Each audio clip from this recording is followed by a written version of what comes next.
G'day, JB here with Kaylee Bell on the Lounges Plus Live Lounge. How are you? I'm great, JB. How are you? Very, very well. Thank you so much for the chat. It is nice to be back in Tamworth. It is really lovely to have you here. You performed, of course, at Star Maker. I did on Sunday night, and I've got the band over from New Zealand, so there's about 8 of them plus mum and dad. So we've got a full house this trip, which is really cool. Fantastic. That's amazing. Yeah. Was it bizarre being back on the Star Maker stage 10 years on from when you won in 2013?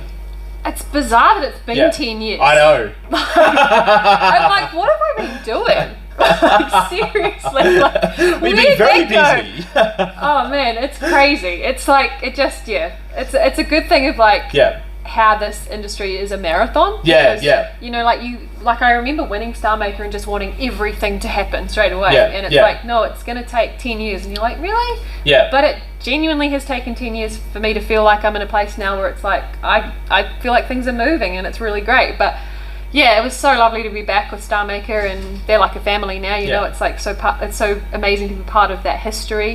And to see, you know, Lauren take it out and have the chance to now go off and do her thing, and all the finalists. There was some incredible talent the other night that I just feel like so many of them are going to go off and have careers anyway. So it's just a great platform, a great thing that Toyota and Star Maker do. I mean, we're so lucky to have a competition like that in country music. There's nothing like that in any other genre. So just always proud to be part of that Star Maker family. Yeah, that's exactly right. It has been a crazy 10 years since you won Star Maker. I read on your website, I was not aware of this, I have to admit, you did some touring with the Chicks and bands of that caliber. That's incredible. How did that all come about? We opened for the Chicks in New Zealand, so they played, I think it was about 30,000 venue, and that was pretty amazing. Awesome. Got to do that, got to open for Brad Paisley at the end of last year. Obviously Morgan Evans, done some stuff with Keith, so I'm just really, really grateful to be playing music and to be doing it, like, you know, meeting people that I've idolized my whole life, growing up on Brad Paisley and that kind of stuff. It's like, it was so weird after we played that gig, and then I'm just standing talking to him about the place that I grew up, and you're just like, huh? Like, so cool. Man, just so many beautiful full circle moments lately that I'm like, is this really happening? Like, but again, I'm just so grateful to wake up and get to play music. Like, that's all I've ever wanted to do, and it's cool to now be connecting with people through songs and getting out live again. The band thing's been really big for me in the last probably 5 years, having like a really solid group of guys now that we rehearse every week, like even through COVID, like more probably for mental health than anything, but we just still kept rehearsing because we knew at some point we needed to be ready to hit the ground, and I feel like that time has come, and now we are ready to hit the ground. And it's really it's just so much fun now when you've done the work, you know. You're, of course, on The Voice. Yes. Very ballsy, doing the Keith song to Keith. Mm-hmm. Very nicely done. Because they always say on The Voice, never do like their song to them. Don't do covers. And you did a song about him. Yeah, really put it out there, that's for sure. Like, could have gone a lot of different ways. But very relieved that it went well and has opened up you know, a lot of new listeners, and all over the world. It's been nuts to see that, especially on TikTok. Just the whole global thing has blown my mind with that song, and to have it chart in, you know, the UK, Norway, America, Canada. You're like, the power of, you know, social media now. It's been pretty amazing, and to have that moment, I think, is something that I'll look back on and hopefully show the grandkids one day, you know. But just like, it's that whole thing of putting yourself out there, and the universe will meet you halfway, hopefully. Were you annoyed that you didn't end up getting on his team? Because I can't remember now, there was some weird he got voice role. Blocked, that's right. I was gutted, like, I think I would have learnt a lot from him. And obviously it was a big reason about why I wanted to go on the show, was to essentially get that opportunity. So definitely gutted, but again, it's like one of those things, you go in there and you just take what you can from it, and I feel like I've really just learned a lot from that experience, and now I've seen that rewarded by playing shows like CMC Rocks and having people sing Keith back to me is like the best feeling in the world. So that's been very fun.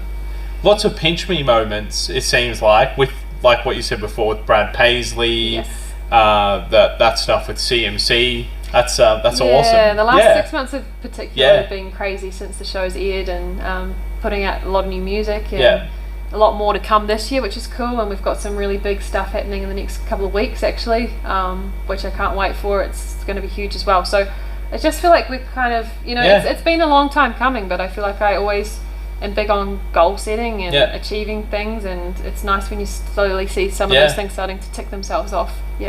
The James Johnson song is tongue twister. Same song. That's going off. That is amazing. Such a great song. Thank you. That was a TikTok moment. And for us, it's like a new audience for us. So like, let's just start playing, and we're both independent, so we have the freedom to play.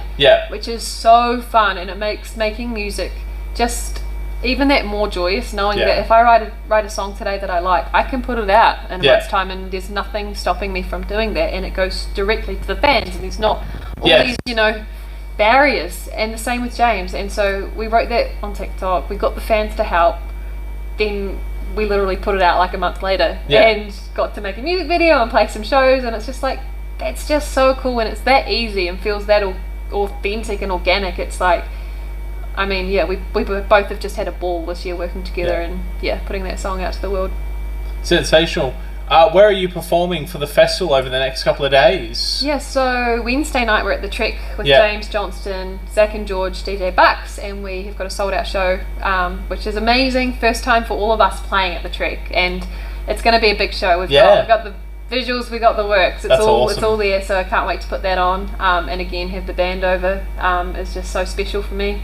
And then playing at the Golden Guitar Awards on Saturday night, performing a song there as well, and just stoked to be nominated again. It's been a long time coming, and it's just so nice when you get those little nods from the industry, and it's cool. It's just so nice to be back in town. I'm just so excited this week, because I just feel like it just feels like Christmas. It feels like coming home. There's this real like warm hug around so many familiar faces and familiar places, and I love it. I love this town.